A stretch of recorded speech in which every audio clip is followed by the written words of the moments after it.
everyone, this is Sakshi Pathak and you're watching Punjab Khabar Vichar.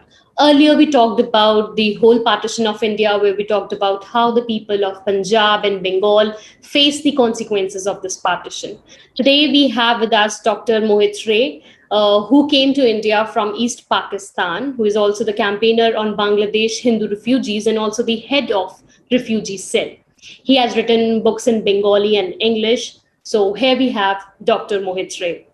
I am from a refugee family who had to migrate from East Pakistan just a few days after, months after partition. In fact, Bengal partition affairs in Bengal is little different from what happened in our western part. There was a attempt to keep the whole Bengal in Pakistan, which was not so much for the Punjab. In fact, if you see the Communist Party document, in their scheme of partition, the Punjab had to be divided, right, based on the religion. But in case of Bengal, they wanted to give it totally to the Pakistan. Jinnah also had a very important eye on Calcutta, but now it's called Kolkata, but it's Calcutta.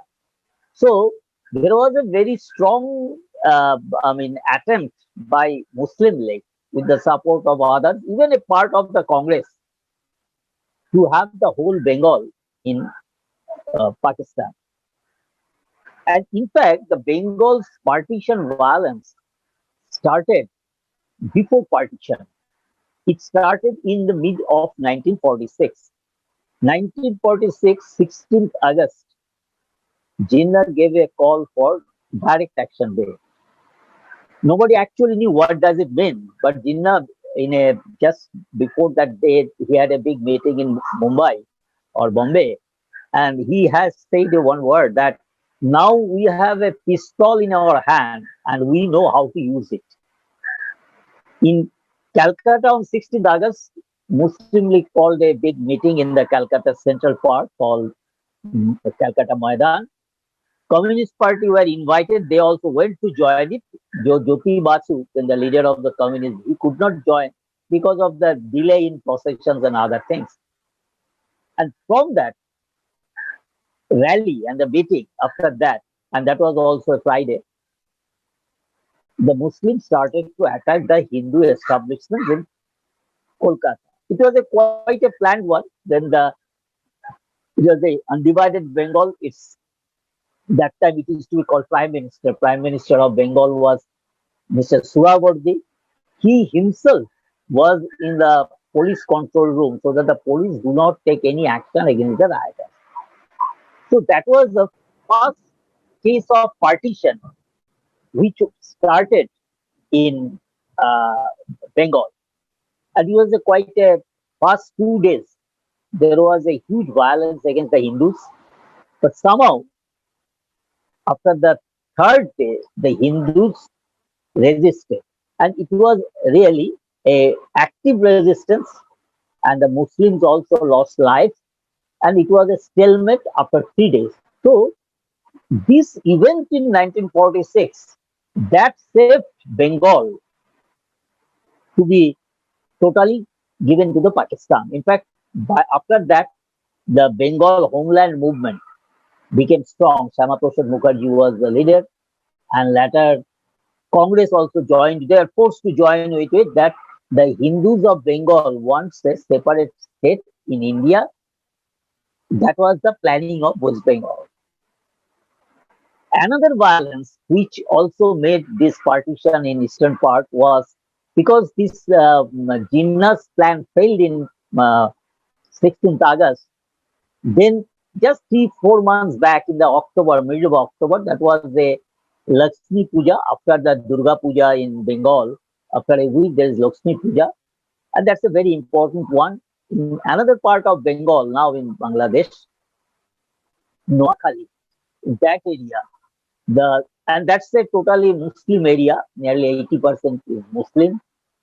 They made an very planned attack, and they announced their plan quite a days back that we will do something.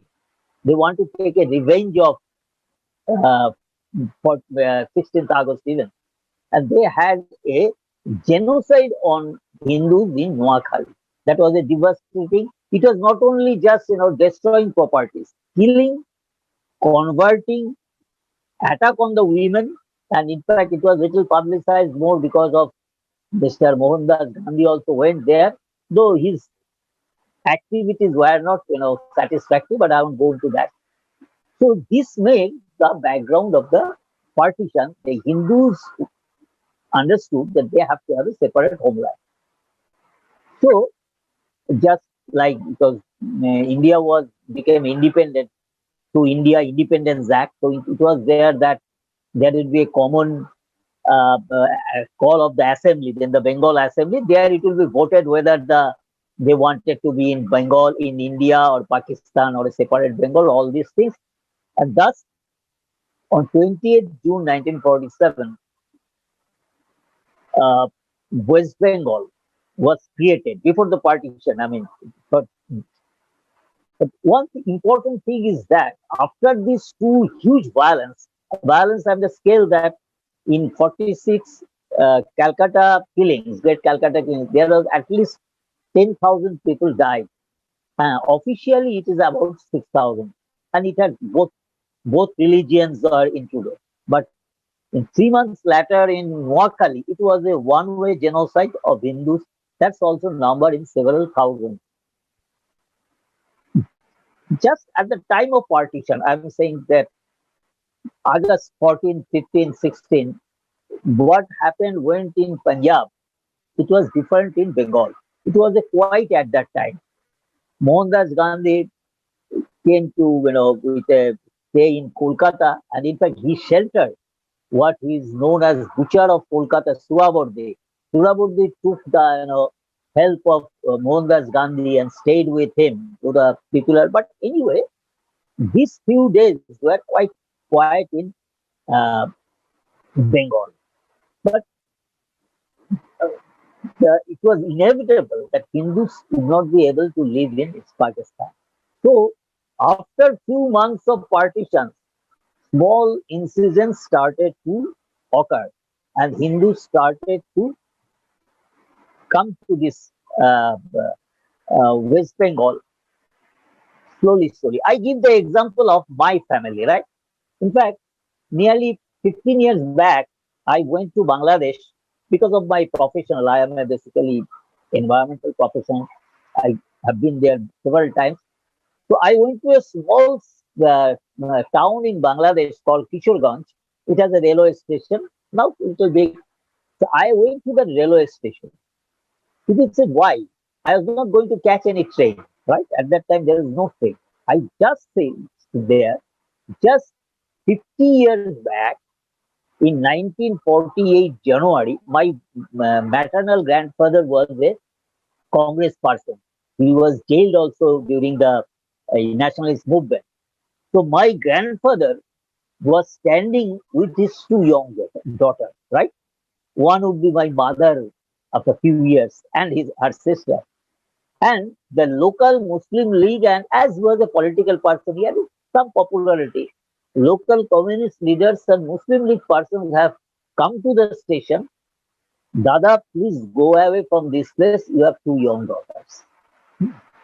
So I went to that railway station to have just a feeling that in this station 50 years back, my mother and my her sister was standing with my maternal grandfather. And I said it in a different interview also that this is a warning to the today's Hindu women of West Bengal. That at that time, Shama Prasad Mukherjee was there, West Bengal was there, so my mother was saved, right? They could catch a train and come back. But now the situation in West Bengal, we do not know.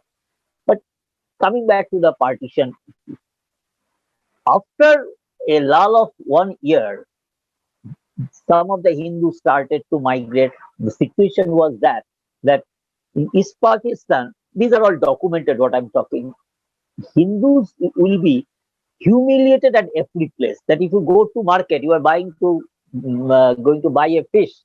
some Muslim would come, no, no, no, I'll take it. You can't, right? The village women, when they are taking bath in the ponds, they would come and tease and this kind of thing going. So there was a silent migration started.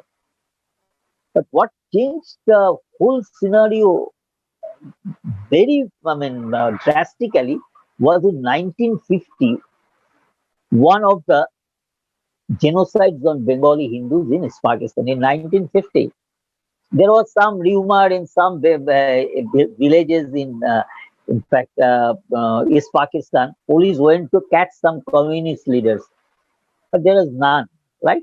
So there was a clash with the villagers. Then they spread it as the Hindus are attacking Pakistan police, and then there was a started attacks on the uh, Hindus' properties, men raping, and it is a event started like this that at this time in 1950s, in 2 3 months, nearly 2 lakhs of Hindus migrated. So this was a huge genocide. And if you see, and these details are available, there are a number of books now available that these massacres were planned like this, that people are coming out of it to train to India. So the train is stopped on a bridge on Padma River. Padma is a huge river. The train was stopped on that. And the people were killed there, that even they jump out, they'll jump on the river. The massacre was like this. In different villages, people wanted to go out. Bangladesh is a land of rivers. So, and at that time, 70 years back, there was less road. Major transport was through rivers. Though people will go by boats, and that would be drowned. All right. So these whole massacres went on for few months, and what was worse, that in 1950s, after this happened, people started to come. Parliament issue was raised, and because it was a huge issue, our Prime Minister then, Jawaharlal Nehru, he called Pakistan Prime Minister Liaquat Ali Khan, though he was the Prime Minister for a year. After that, he will again be banished from the country. But they came, and Nehru did such a crime to the Bengali Hindus, that he signed a pact with Liaquat, which is known as Nehru Liaquat Act. Nehru's idea was that these people will again go back. These are not refugees. They have just come for taking some shelter. So he made a pact that Hindu refugees will go back to East Pakistan, and they will be given all their properties back, etc., etc. And similarly, some Muslims also went from West Bengal to East Pakistan. But don't think it went for any violence, because East Pakistan, when the Hindus started to come back, their middle class was Muslim was not there. So all the government jobs and different kind of traditional jobs, those remained vacant. So whatever the educated Muslims were in West Bengal, they all went out there. In fact, there was not at all violence. They went there. And after this, and some common people also went there. After this Nehru Liaquat Pact was presented in Parliament, Nehru Ministry Cabinet has two Bengali ministers. One was Samaprasad Mukhopadhyay, another was K.C. Nyogi, and he was a very veteran and very educated congressman. Both resigned on this pact. They said because only Hindus will continue to come, they will not go back. Rather, the Muslims who went out, lot of them, common people who didn't get job, they'll come back, and that happened. This destroyed the whole future of West Bengal. In fact, Shama Prasad Mukherjee's resignation letter, it is written that I can find that West Bengal being destroyed economically. Forget about the other violence, that Hindus would start to come, and that went on. So, importance about partition thing is that whatever happened in western part of India, more or less it finished in fact, middle of 1948. If you go through the Constitution of India, now we have all these debates about citizenship. In the Constitution of India, it is written that whoever will be, the citizen, that will be decided by the Parliament, which was done in 1955 Citizenship Act. But there is a line that people who has come before date, maybe here and there, 31st May or something like that, 1948, they will be all accepted as Indian citizens, right? After 31st May, whoever comes, they have to register. They will be given citizenship, but they have to register all this. So I inquired that why that 31st May, 1940? What is the significance? It has to be either 15th August or 19th, something like that. Then I found that even the Muslims who went to Pakistan, basically UP Muslims went there. So they found that Punjabis and Sindhis, I mean, it's not that really they are unknown people. So lots of them started to come back. To stop that, they did it. But so by 1940 it has ended. In West Bengal, and partly in Assam, it is going on for last 20 years. If you see that after, if you take the major genocides, I am not talking about the day-to-day humiliation and killing. It was 1950. Then in 1964, there was a rumor that Hazrat Muhammad's, hair somewhere in Kashmir has been stolen. It was later found that it was wrong. And on that pretext, and nothing happened in West Bengal, but the East Pakistan Muslims, they started again a genocide against the Bengali Hindus in the. There also, several thousand Bengali Hindus were murdered cold-blooded. Next episode is in 1971. 1971, we are trying to make it internationally. They would say, if you say Bangladeshi liber people, they will say Bengali genocide, that Bengalis were killed by Pakistanis. See, some Bengali Muslims, no doubt, were killed in several thousand, but they were killed as a political opposition. But Hindus were killed as a ethnic people, and they were killed in millions. In fact, Bangladesh government says that 3 million people were killed. And if you can see that nearly 90% of Bengali Hindus in 1971 migrated to West Bengal. Of course, most of them went back after the process. And it was a huge killing. Some millions of Hindus being killed, that's not being documented. But still, we are now documenting it. And it may be interesting that in United States, Hindu American Foundation has accepted it as a Hindu Bengali Genocide 1971. It has been also, appealed to the US Congress, and it's the work is going on. So, in 1971, that was a huge Bengali Hindu genocide. I'm saying that this partition episode is going on. So, we thought that after 1971, Bangladesh has been created. And 1972, Bangladesh constitution was literally copy of Indian constitution. Very secular, everything. This is the very term secularism, everything. So we hadn't thought that the partition impact is finished. But no. 1975, 15th August is very important. Mujibur Rahman was killed on 15th August. Taliban takeover was also on 15th August, right? So we don't know whether there is a link or not.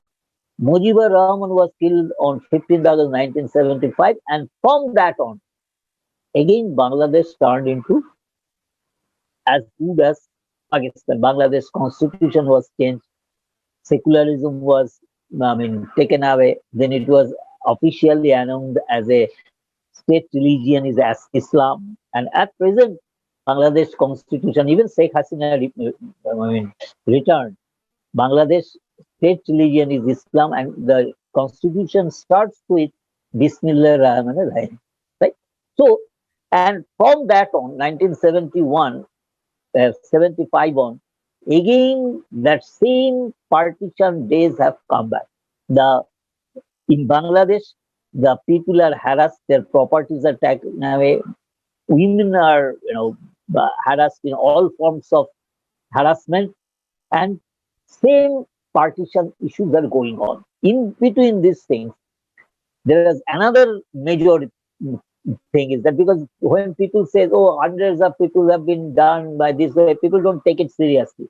So I am taking some years, specific years where there's major, that 1950, 1964, 1971, and then 2011, sorry, 2001, when Begum Zia returned to power, there was again a huge attack on the Bengali Hindus. In fact, at that time, there is a riverine land in Bangladesh, big rivers called Chor Fashion. There, in 3 days, 800 Hindu women were taken, assaulted, physically raped, and others. And this was being discussed in Bangladesh Parliament. It's not just kind of rumor or some fundamentalist group claiming itself. 2001 was a similar issue. Also, I have also missed 1992 when this Babri structure was demolished. Bangladesh, which has nothing to do with it, this is something away from Kolkata, 1500 kilometers, and from Dhaka, 2000 kilometers, and Bengal Hindus are nothing in that way. There are also several thousand Hindu temples, small, big, including the most important Hindu temple in Bangladesh, Dhakeshwari temple, were attacked and uh, partly demolished. So, what thing is that in case of this Eastern India, Bengal, and partly Assam, the partition is still a living thing. Every day, there is a very famous Bengali Bangladeshi economist, Professor Abul Barkat, internationally known. He has done extensive work on this Hindu migration. And he has shown that on average, every day 632 Hindus move to uh, West Bengal, India mainly, West Bengal, and partly some of them go to Assam and partly in Tripura. So these partition issues are going on for some days, and there is a pattern in that violence. There is two kinds of violence. What Pakistan wanted, that grab all Hindu properties, insult their women, and make it total ethnic cleansing. Only thing is that for Bosnia or some of these states, the ethnic cleansing has been taken as an international issue. But in Bangladesh, statistically, from 28% of Hindus has come to 8%. It is a what you can call the greatest ethnic cleansing in human history during peacetime. There is no war going on between these two, West Bengal and this. But somehow we have failed, and it's not only that government of India has not been also equally, what I would say, responsibility taken the responsibility to make it a highlight an international issue, because government of India has not signed any international refugee convention. Mm. So, so in West Bengal, we are having this partition thing. The more important thing, what I would say, that it's the not only the past we are churning. People tell that, oh, forget about the past. It has been, even for forgetting about all our self-respect. I said, okay, let it be. Gone days are gone. No, this impact is now impacting West Bengal. If you see some here also, what you call the not rape, communal rape is they have started in West Bengal. The Bangladesh, there is nearly 10% of population in West Bengal is illegal Bangladeshis who are giving vote, who are taking economic resources, who are taking a land resources. But that is also all right. Those are economic issues. But they are also getting into our cultural, religious issues. So the partition is still very alive in West Bengal. And what have been our, I mean, most failure, that in last 50 years, because of the left dominated the culture, media, all the way, they have tried to cover up all these things, right?